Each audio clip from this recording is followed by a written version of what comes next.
What up, what up, what up? It's your man Sean P coming in live. This is the Sean P Experience on YouTube, man.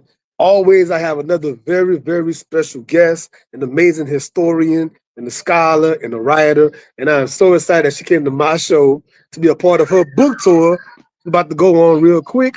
How you doing this afternoon? Good, good. Thanks for having me. Yes, ma'am. Yes, ma'am. Let me give you a formal introduction, right? So, Mm. family, today we are sitting with a true modern day griot, Dr. Ashley D. Farmer, award winning writer, researcher, and cultural critic. She's the author of Remaking Black Power and the powerful new book, Queen Mother, diving deep into the life and legacy of Audley Moore, one of our most fierce freedom fighters. Her work has been featured in Harper's Bazaar, NPR, and the Washington Post. She's a professor at the University of Texas at Austin and the keeper of our stories, Dr. Ashley D. Ford. Woo. Yes, ma'am. Yes, ma'am. So my first question, you're about to go on this nationwide tour, city to city. You're going to Ball with the company. I can't wait to see that. Yes. My question for you is, before this even happens, like, do you feel like anxiety or like nervous or excitement? Like, what are your thoughts at the moment? That's a really good question. I'm mostly excited because when I was researching this book, almost everywhere I went, I met somebody who knew Queen Mother Moore, right? Everybody had a story of like seeing her at a protest, hearing her speak about reparations in particular, or learning about her from somebody else. So, kind of the best part about going out and talking about her is all of the different stories. Like, I interviewed, tons of people for the book, but there's no way I could ever kind of account for all the different people whose lives she touched. So that part is very exciting. 9 cities in 3 weeks is a little bit less exciting, but if you write these books, you got to get them out there.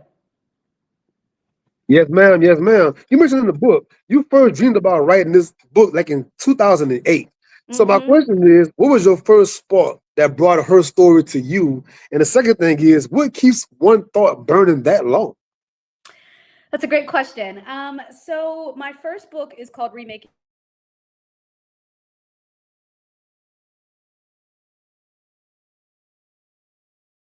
Were activists. I interviewed almost 40 different Black women activists, and almost everybody had a story about meeting Queen Mother Moore, right? So when I started doing that research, I was like, well, maybe I should write about her. But the problem was that there was like nothing on her. There is no archive. She lived from 1890.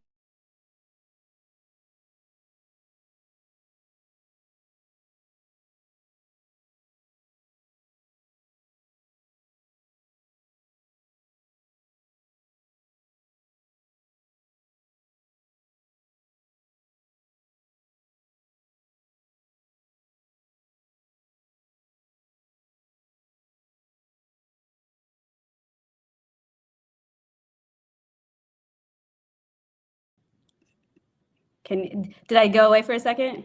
Yeah, you kind of like phased out for a second. So come right back. You Okay. mentioned talking to like a lot of scholars about her, and there's no real Yes, research. yes, yeah. So everybody had a story about her, but when I tried to write about her, there was nothing there. And there was nothing there because, like, in the way we kind of formally keep archives, there's none of hers. So no one knows exactly where this stuff is, but it wasn't possible to write about it, in a shorter period of time. So I turned my attention. But every time I found something about her, every time somebody mentioned or something, I just kind of slowly collected it and put it kind of away until I was ready to kind of turn my attention to it. In terms of your question of like what keeps this idea in your head, right? I mean, she's fascinating. I think that it is really interesting to find a person who, for the better part of a century, believed in an idea that she knew was probably not going to come to fruition, which is a separate Black nation for folks, right? And she believed and organized for this at the peril of her own life, sometimes her family, particularly her relationship with her kid, no money, right? Everything. And so I'm taken by the idea that you can have a value or hold an idea for so long. And no matter which way the world is going, you stay focused on that. I kind of liken it to like she put her compass that way, and every decision she made tried to move her in that direction. And I think that's a great model for us, right? Like, what is the world you want to see? And then, like, day to day, how do you make your different choices to move in that direction, even if you're not going to see it like full scale, if that makes sense? You know, I was thinking about it this morning, getting ready. Mm-hmm. She's almost like Forrest Gump, where it's like all of these monumental moments in life, like, wow, she was there for this, and she was there for Mm-hmm. this, and Mm-hmm. she Mm-hmm. spoke to this particular person. Like, Mm-hmm. you said, Mm-hmm. it's a long lifetime. Thank God she had a long life, but Mm-hmm. that's Mm-hmm. incredible to have that one person have her hand on so many major things. Yeah. Yeah. Absolutely love that because that's true. Like from basically about 1920 to 1990s, right? When she was at the Million Man March. Like you're talking Markham, Washington, you're talking King and Malcolm, you're talking the war, both wars, right? One and two. You're talking school desegregation struggles. You're talking Al Sharpton in the 80s and 90s, right? Everywhere, anywhere, she was there. So it is kind of a Gumpian, if you will, like way of kind of moving through Black history, the biography. Yeah, yeah, I like Yeah, that. I like that. So yeah, you speak yeah. in the acknowledgement section about your father taking you to do research early in your life. Tell us Mm-hmm. about how those moments shape who you are as a Mm-hmm. researcher and a historian. Oh wow! I love when somebody reads the acknowledgments. So I grew up in Nashville, Tennessee. I am the daughter of Fiskites, people that went to Fisk University. My family, and then to Meharry. I went to Spelman. We are an HBCU family through and through. But when I had to do like my first major research project, my dad took me to the Fisk University archive, right? And he took me and showed me the Fisk Jubilee Singers, and he's like, "You can write about anything in here." So there was this way in which I understood that like Black history was our primary history, if that makes sense. Second from that, my mom actually was a history major in college, but as a Black woman, you know, in the 50s and 60s, being a historian as a profession just wasn't an option. She became a social worker and then went back to school in her late 30s, early 40s and became a doctor. But you know, so I kind of grew up with this love of history, love of storytelling, like archives, and a real profound sense of the importance of our history, right? And so it just really helped me develop and think about like the importance of telling stories, the importance of kind of the long durée of Black history, right? Not just these snapshots. And then one of the things I love is like to this day, my dad will cut out things from the newspaper or somewhere and send them to me in the mail like a physical archive, right? And I love that because it kind of just reminds me that like, you know, we still collect these things, right? They're just some of my first teachers and first collectors in that way. So this was not a formal question, but it came to my mind right now. You're a Yeah. parent, I'm a parent, parents watching the Mm-hmm. show. What was it Mm-hmm. like growing up in a household like that? Like your childhood in that environment. If you can kind of like put that in the capsule, what was it like being surrounded by I think that's great. I mean, you know, I had a lot of between that. My other generations, my grandparents, the ones that went to college, went to Howard, right? And so they were in the mix and kind of an earlier part of Black history. My parents were there when the kind of Nashville HU? sit. The Nashville like sit-ins and desegregation struggles were taking place, right? And then I went to Spelman in a different era. So it taught me kind of the generational fight for activism.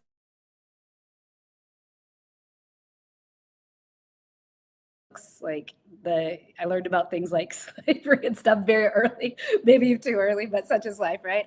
But my parents didn't shy away from these topics, and particularly also the racial violence, right, that came with those topics. And so I think that it made me open to it. It made me realize that like there was always something missing when I wasn't learning these things.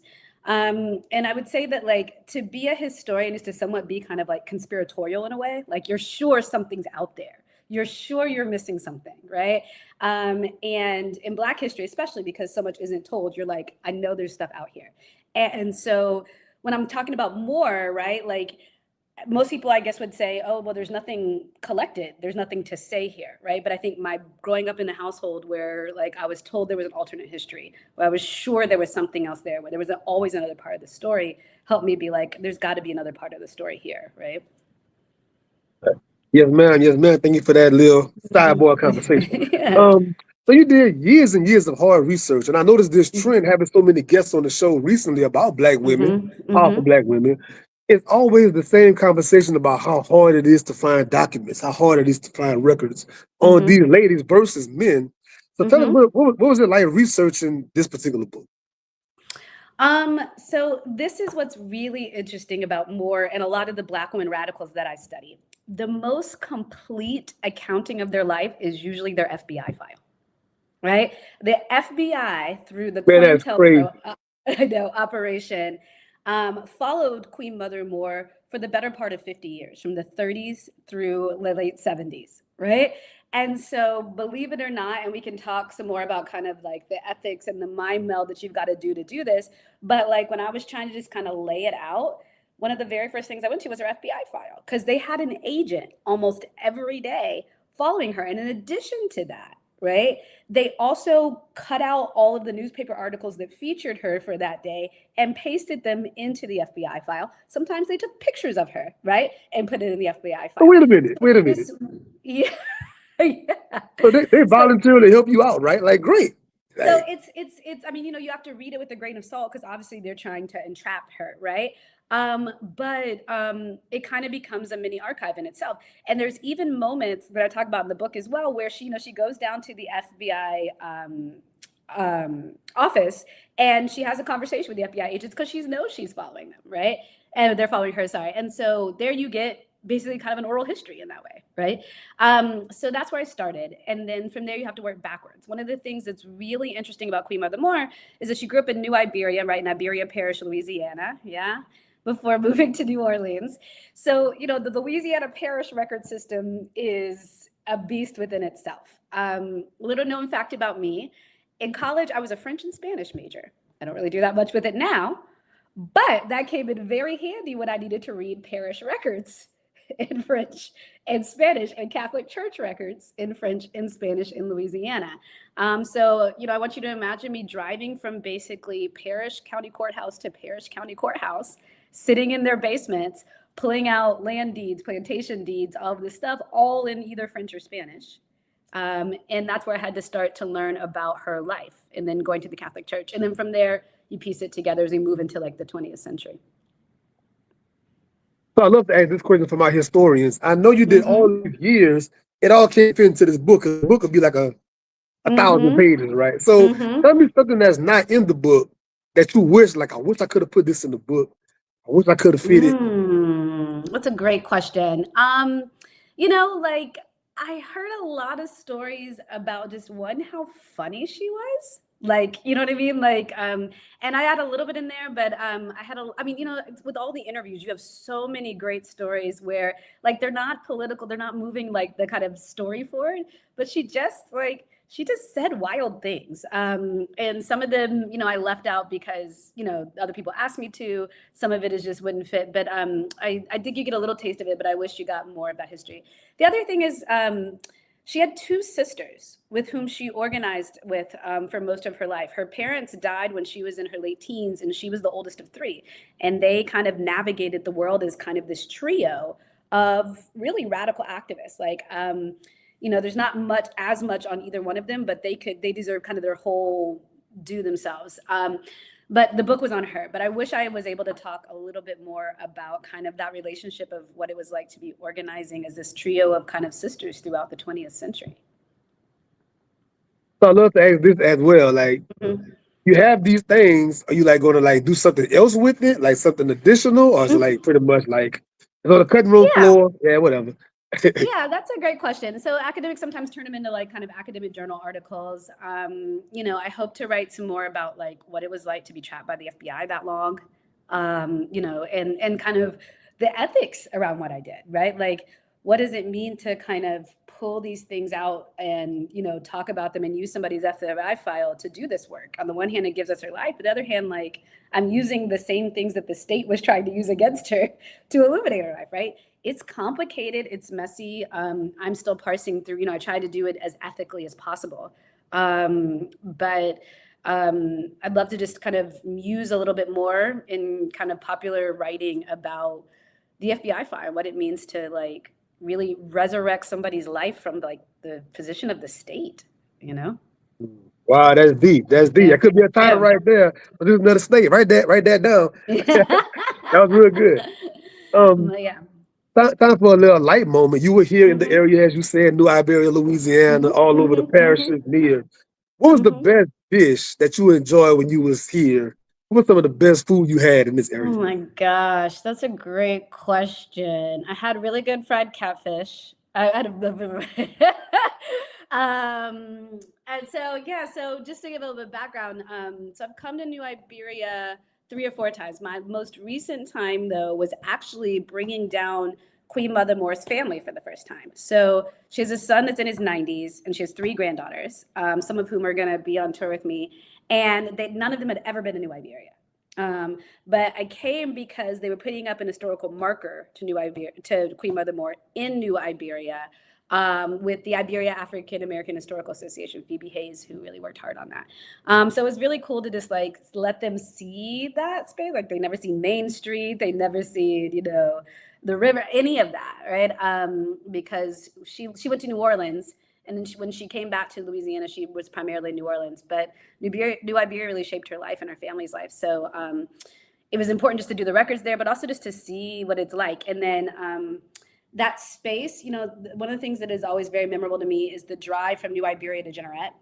And just that kind of the trees, the way they arch over the street. I imagine her father and mother like in a horse-drawn carriage, kind of going down those roads. And what that must have been like littered with sugar plantations and white folks waiting to kill you all the time. So the graveyard where my grandparents are buried at is in that particular stretch you're talking about, in that area right there with all the trees. My grandparents are laid to rest there. Yeah.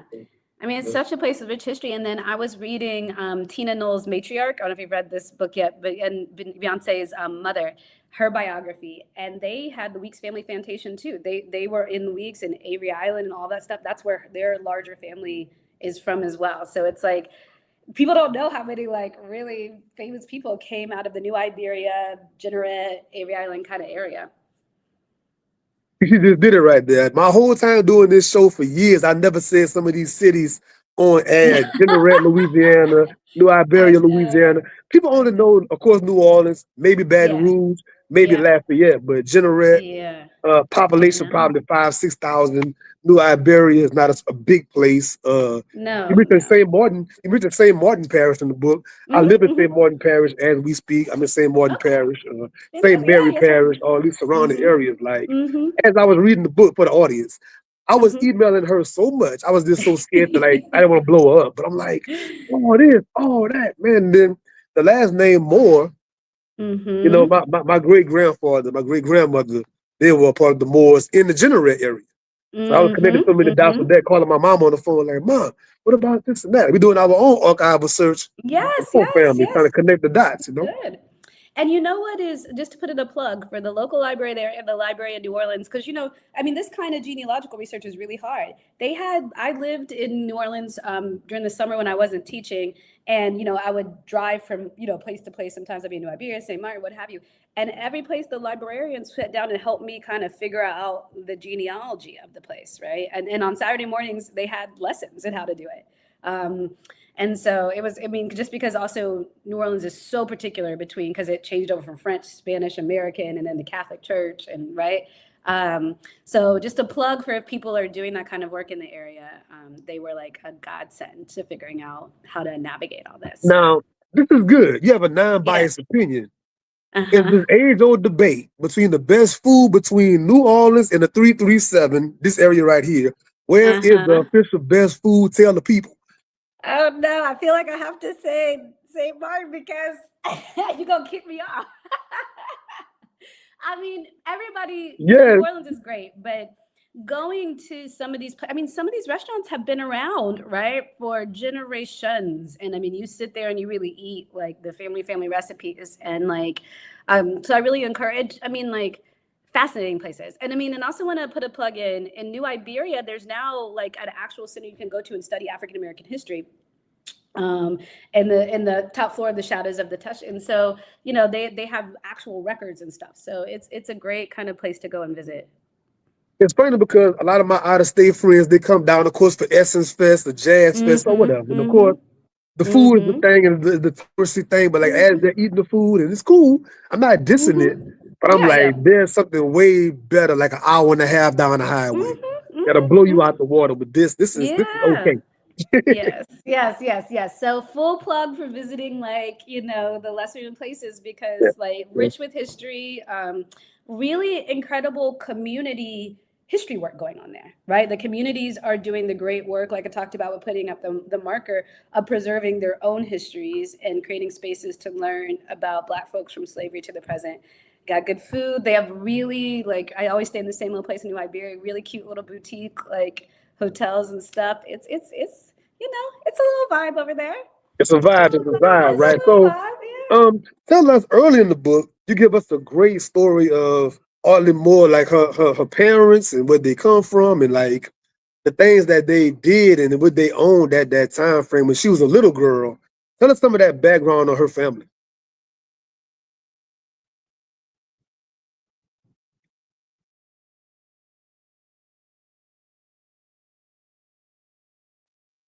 Might be a little glitch on her side again. Let me see. Professor?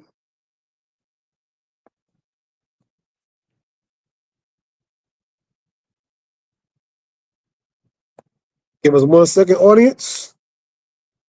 The technology gonna do what the technology does sometimes. We saw the whole thing with Amazon a couple of days ago. Everything crashed down, so it could be a side effect of that. Oh, I'm sure she'll be right back in. What's going on, chat? How y'all doing? How y'all feeling? Anybody watching this later on? Let me know in the comments how you loving the show thus far. If you ever came to Louisiana, type in the comments some of the best things that you love about Louisiana as far as the food, the culture, etc. She's back in the building. Sorry about that. Yes, ma'am. Yes, ma'am. It's all I'm on good. university Wi-Fi. I'm not sure what's Hey, happening. we know all this Amazon stuff happened a couple of days ago. Everything Oh, cut that's off, true. and You know what? I, I I think was that's I was a probably part of it. that. So, yeah, Yes, you yes. never know. You never know.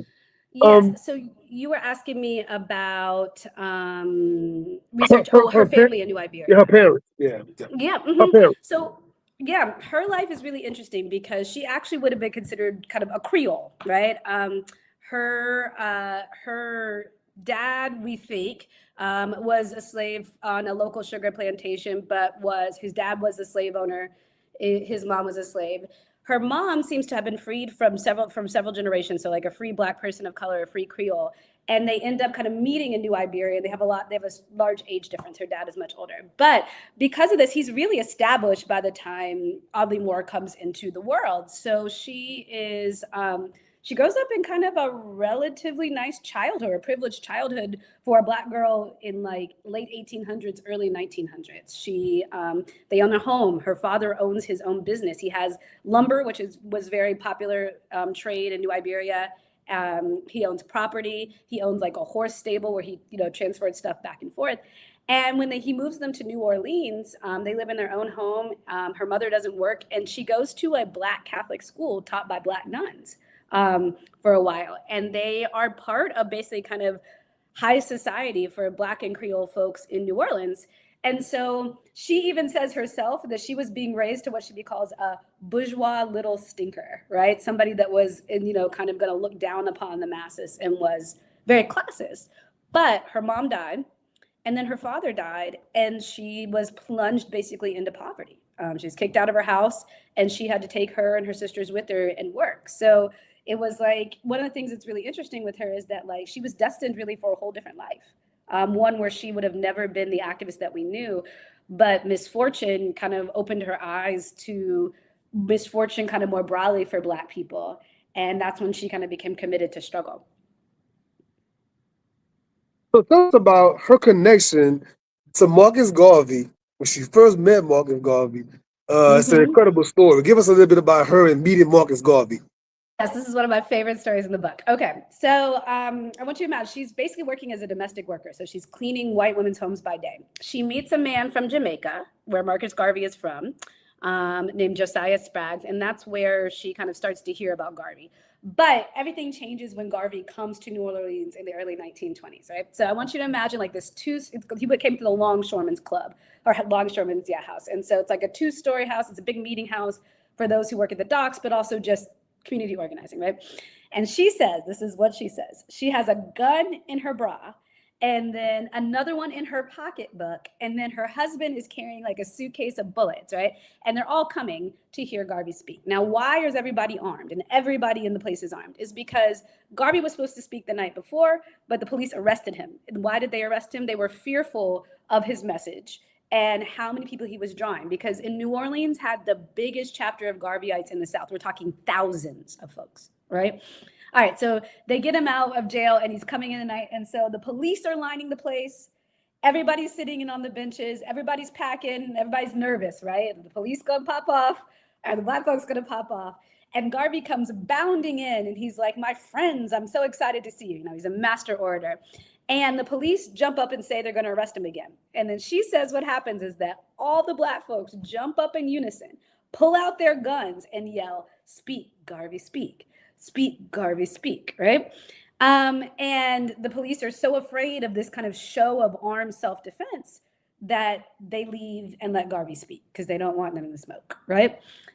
So did Garvey come to town? Absolutely. Did he speak at the Longshoremen's Hall? Absolutely. He even tells the story of the police. He tells a little bit differently, where he's the man that put him away, made the guns go away. She tells it that the black folks in the audience made to put the guns away, but nonetheless, this happened. But what does this look like for like a 19, 20, 21-year-old black woman, right? She's seen black people come together. She's seen them defend themselves with arms. She's seen them overpower a police force that has been killing black folks with reckless abandon all of her life, right?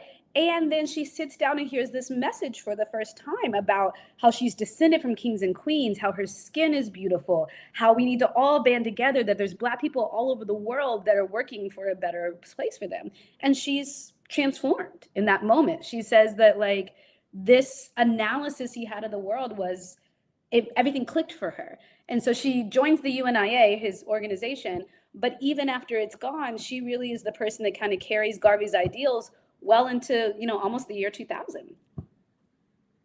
Wow, wow. So let me give you my perspective from a person growing up about an hour and a half from New Orleans, right? When it comes to Marcus Garvey and the UNIA movement and the large presence here in New Orleans, you never normally hear about it.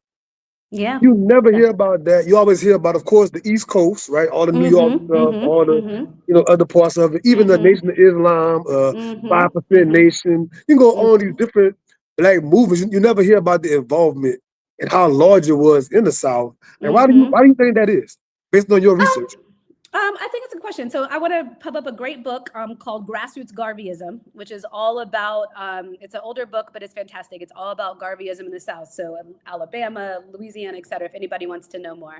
But I think a couple of things. I think that for some reason, which I think still happens today, we get this sense that like Black people in the South were just so downtrodden, right? That we never organized, never fought back until I guess like the 60s when we have, you know, kind of the sit-ins and struggles. Right? So there's that. I think there's a real, I mean, I cannot express it that much like how much Garvey transformed the world. Since then, before then, no one has seen a worldwide organization that has captured the Black masses in that way since. And so I think that, you know, there's a real effort to not talk about how important that was. And also, you know, we just kind of have a bias when we think about kind of organizing, particularly around like the Harlem Renaissance era, because this is also when it's overlapping. And so we focus on the Northeast because of that, right? But I mean, the South was really amazing. And I'm talking, you know, there are big chapters in New Orleans, but there were chapters all across Louisiana. And if you read Garvey's newspaper from that time, you see where they get on trains and go and visit each other and stop in different places along Louisiana and see and talk to each other about their organizing. I mean, it was really astounding. Now, this is my only personal part to the podcast right now. I've been about 5 years or more researching the Black Cross nurses. So, yeah. Oh my gosh, yes. The BET series came out years ago called The Porters, and inside the Pullman Porter series, of some of the main character wives, they were Black Cross nurses. I had never seen it. So my background in psychology and everything, and other parts, I've worked in hospitals for years. So I started asking the Black nurses around me at work, like, you ever heard about this? It was like, never. I'm like, you mean all y'all went to school for all of this time, y'all have never heard of Black Cross nurses? And again, a large chapter in Louisiana. Yes, so could you please help me understand more about the Black Cross nurses? Yes. So I want you to, so Garvey is happening, the height of the Garvey movement is happening in Harlem Renaissance. It's also happening around World War I. And if listeners don't know, during World War I, everything was segregated, including civilian things like the Red Cross, right? Black women could not go and organize with the Red Cross because it was a white, you know, only organization well into after World War II. And so but they wanted to help, right? So there's that kind of wartime need, right? But then on top of that, there's a lack of access to care for Black folks, right? Because of segregation. And so Garvey creates many different subdivisions to kind of help Black life in the cities where he has chapters. One of those is the nurses. So they certainly help during wartime, but then they also help just with basic, they do kind of health education work. In kind of night schools. They administer to people in their area, and they have this white uniform with this Black cross on that, looks similar to, right, what you would see at the Red Cross. So if you're a young Black woman or an older Black woman in the Garvey movement, you feel pride, right, in this uniform and helping people. You're passing down kind of the traditions of health through these classes and helping folks. And they were global. Like when we read about, say, the Garvey's chapters in Honduras or Cuba or Brazil, there are chapters of the Black cross nurses everywhere across the board. So it really shows like there was a place for women in the movement, even if they weren't leaders in the UNIA movement in the same way. And the beauty of doing this podcast is that I interview professors like yourself, historians. So I started like personally emailing all these past guests I had, like, man, tell me you know something about the Black Cross. And like it wasn't all that much I guess things out there or things about that, So I was like, man. I mean, and Garvey had, he had, a paramilitary group, the African Legion, auxiliary. Right?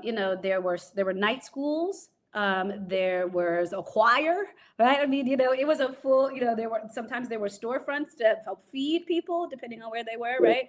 It was a full embracing and total movement, something for everybody. Yes, ma'am. Yes, ma'am. So Queen Mother Moore was also a big advocate for reparations long before it was a national topic. So tell us about her early work with repayment plans, grassroots organizing, and the vision that she had that shaped today's conversation. I think it's a great question. So, reparations has always been a very women-centered movement. Back in the late, I would say 1860s or 70s, a woman named Callie House, actually from Nashville, kind of started this idea. It dissipated, but she had chapters all around, especially the Southeast, called the ex-pension movement. And so Moore might have come in contact with the idea as a kid because there was a big movement for pensions for ex-enslaved folks in New Orleans. So that's kind of the first chapter. But by and large, like, it died out, right? In the late 1950s, she leaves New York and comes back to New Orleans. She starts organizing again among her former Garveyites. And she's organizing to get Black men out of Angola who have been convicted of raping white women that weren't true. She's organizing for Black women that can't feed their kids, everybody. And she realizes that somebody has to pay for this. Like, there has to be a real full-scale reckoning. So she starts to kind of study with her sisters and formulate and kind of learn about the idea of reparations, right? And this isn't shocking. She's survived World War I and World War II, where she's seen different countries pay reparations to each other, right? There was this ex-pension movement, like I said, after slavery, the idea the government should compensate former slaves. So it's not like she came up with it, right? It was in the ether. But it's her in the late 1950s and early 60s that really kind of jump starts it into reparations as we know it today. So she starts organizing in New Orleans, and then she starts going around the country when she kind of gets this framework of repayment. And she thinks of it as, we need to file a claim with the United States government for repayment for slavery and its atrocities since. But she in particular says this money shouldn't just be used to kind of integrate into the United States, but to help Black folks separate, right? But the beauty of what Moore does, and this is why I think the book is, when her life is so interesting, is that she didn't require you to be on board with her vision to work with you. So as she went around talking for reparations, and I'm talking like driving a car, stopping and talking at a church, driving a car, stopping and talking at a local community center, not everybody was on board with like a separate Black nation, right? But she kind of functioned to kind of like let a million flowers bloom. As long as somebody is taking up the idea of repayment and making the American government acknowledge this, then she was on board. So some folks she worked with just wanted to file a lawsuit. Right? Some folks she wanted to actually work towards the separate nation, and kind of everywhere in between. But a lot of folks credit her with being the first person to introduce this. A key person that some folks might know is Charles Ogletree, who's passed away now, but was a legal titan for Black folks and advocated in court for reparations for, say, the victims of the Tulsa massacre. Right? he himself says that the first time he heard about this idea was through Queen Mother Moore in the 70s, right?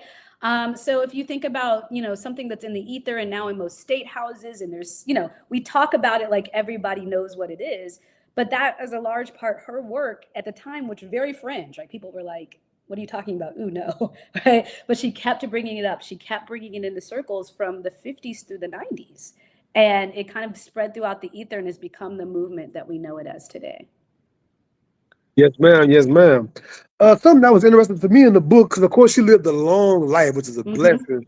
But the other side to living a long time is she was around to see people change, like the integration things happen and the civil rights movement and other things. And what she was seeing, it wasn't like the way in which it was, like she thought it was going. Talk a little bit about that separation that she was kind of dealing with. Was she trying to advocate and mentor young people? She's seeing how they're shifting, their mindset. Yeah, Black folks have an ebbing and flowing relationship with Black nationalism, or the idea that we should be separate, right? When things are, there's moments when things are going well, and we kind of get more on board with being part of America. There's things where things are not going well. We're like, we should separate from it, right? So she always kept that mentality, but that means that sometimes people were really on her page, like during the Garvey movement, or say during the Black Power movement, right? But there were times that folks were not really on her page, like during World War II, when you had to kind of be very patriotic, right? Or the start of the, integration movement with the sit-ins and boycotts and stuff, where people were really kind of talking about that. And she really stood her ground. She believed that you could not even think about integrating until you were on a level playing field. And a level playing field could not happen until reparations and kind of an acknowledgement of past wrongs, right, had to be done before you could really engage with the idea that you could enter into America as equals, right? She also just believed, quite frankly, that it was a failed project, right? The idea of liberty and justice for all, the idea that that we really could integrate and become a diverse nation, the idea that Black people, when the 13th, 14th, and 15th Amendments developed, wanted to be Americans versus go back to Africa, right? She believed that those things were just not true, and we should stop working towards that. It's a failed project. And so there were times when she was very much on the fringe. Like, for example, she tried to be a part of the March on Washington and talk about reparations, and they refused her, right? There are times, like I said, when we moved in the 60s and 70s where people want separate schools and control over their lives, and the Panthers come about, right? And things like the Republic of New Africa, which actually tried to create a separate nation, come about, where she's very much back in favor. But that's why I think her life is so interesting, even if you don't agree with her politics, right? Because it just is, it's a lesson in how to stay the course in what you believe, and trust that if you feel that you're on the right path, folks will find their way back to you and join the movement. And your job is to sustain it even when it's not popular, right? So we all know her as Queen Mother, and she was always so global minded and going back and forth, multiple trips to Africa, money or not, whatever. Tell the audience how she became the queen, if you will. Yeah, How did that come about? There are many different stories of this. So, her story is that in late 1950s, early 1960s, she was supporting a group of African students in New York that were not surviving, and she could not imagine any members of the diaspora coming here and not surviving. So she got like kind of a storefront. She got a place for them to sleep, a place for them to eat, a place for them to do their homework, basically. And they began calling her their Queen Mother as a way of saying, like, thank you, right? And she kind of adopted that title. I also want to remind folks that by like the 50s and 60s, she is 50, 60 years old, right? And so, and the movement is shifting towards younger activists. So as long as she's kind of seen as this Queen Mother and this elder statesman, she kind of gets to stay in the room and stay in the mix in a way. So I want to point out, like, some of this is advantageous in politics as well. But in 1972, she does go to Ghana. She goes throughout the 70s, as African nations are decolonizing, she is invited by many different African heads of state. She goes to Ghana, particularly for Kwame Nkrumah's funeral. And there she is actually formally anointed a Queen Mother of the Ashanti tribe in Ghana, right? And this is a position of precedence and power that has, survived through the African slave trade on until today. And that kind of reinforced what people were already calling her, and kind of uplifted her as a Queen Mother on a global stage. So in closing, any scholar I have to have a book they studied for 10 plus years researching. My question is, like, I know the book isn't even out yet, by the way. Anybody watching this, go and pre-order. Go and support the Please. book, the bookstore, right? Go out there, Yeah. meet on the road, get a book signed. But my question Mhm. is your eyes on the horizon of like the next thing to work on, or are you already working on something else? Or it's like, you know what? I've been a decade with this. I'm gonna just ride off into the sunset. um, yeah, no, I mean, one thing about being a historian is that like there's always these questions. So what I like to talk about it is like, while we're writing one thing, we're usually in the archives looking at something else, right? Always. So that's kind of we're always thinking and growing. I am still really stuck on this idea of how much we don't know about how much COINTELPRO, the counterintelligence program, and the FBI followed and harassed Black women. We know a lot about King, for example, or Malcolm, right? But we don't really talk, or even Fred Hampton, right? But his girlfriend was laying next to him, and so I'm really intrigued by this idea of thinking through what it's like to talk about this level of surveillance with Black women. So not quite sure what will come of it yet, but that's kind of where my mind is going now. So the most important question for the whole day, you are a scholar from a Mm-hmm. family of scholars. Mm-hmm. How do you go about the craft of reading? I love asking my scholars, Mm. how do you literally read, whether that be scholarly or for pleasure or the Yeah, different? yeah, yeah. I mean, first of all, you read widely, right? I mean, I probably read, a fiction book a week in addition to, whatever I'm doing. And sometimes it's romance, sometimes it's a novel, right? Like I think it's if you want to write well, you got to read a lot of different types and genres, right? I mean, we're all fact or fiction. We're in the business of storytelling, right?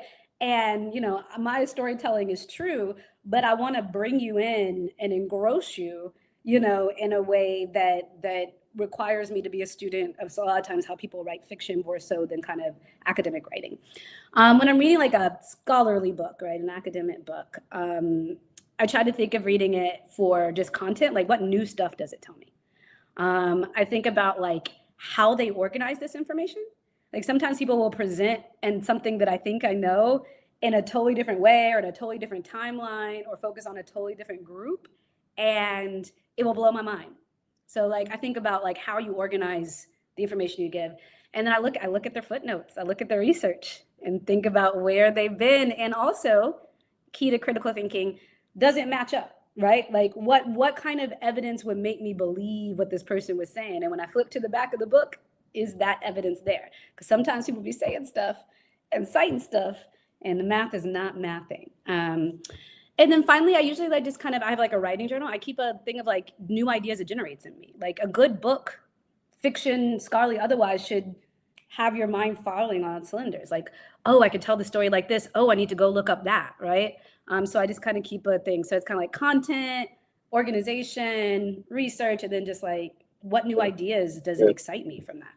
And we got a lightning question from the chat. Another Sure. scholar in the building, budding Okay. doctor. The top 5 Black nationalists. Oh my Go. Top gosh. 5, dead or Okay. alive. Well, obviously, Queen Mother Moore is number one.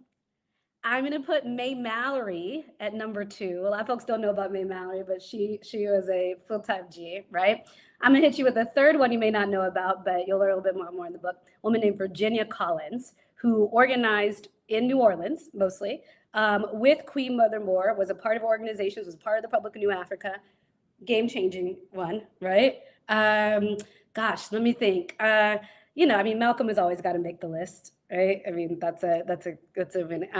Let's see. So Queen Mother, May Mallory, Virginia Collins, and then, I mean, if we're talking, I don't know if we're talking like in the spans of time. I mean, you can't not have Garvey because I mean, transformative, right? But I just want to shout out that there are a lot of Black women, Black nationalists that are really interesting and just like I said, remind you every day to keep your political imagination broad. Like nothing is the way it has to be just because it's been that way. And I think nationalists have the broadest political dreams that can really help us think outside the box for the kind of problems that we're in today. Thank you very, very much for that. For the Yeah. audience, thank y'all for tuning in. Anybody watching this later, drop some comments. I will answer right away. And see y'all next time. Next Tuesday, matter of fact, on the Sean P Experience. Peace. Hold on Bye, one y'all. second, doctor. Me. One second. Doctor.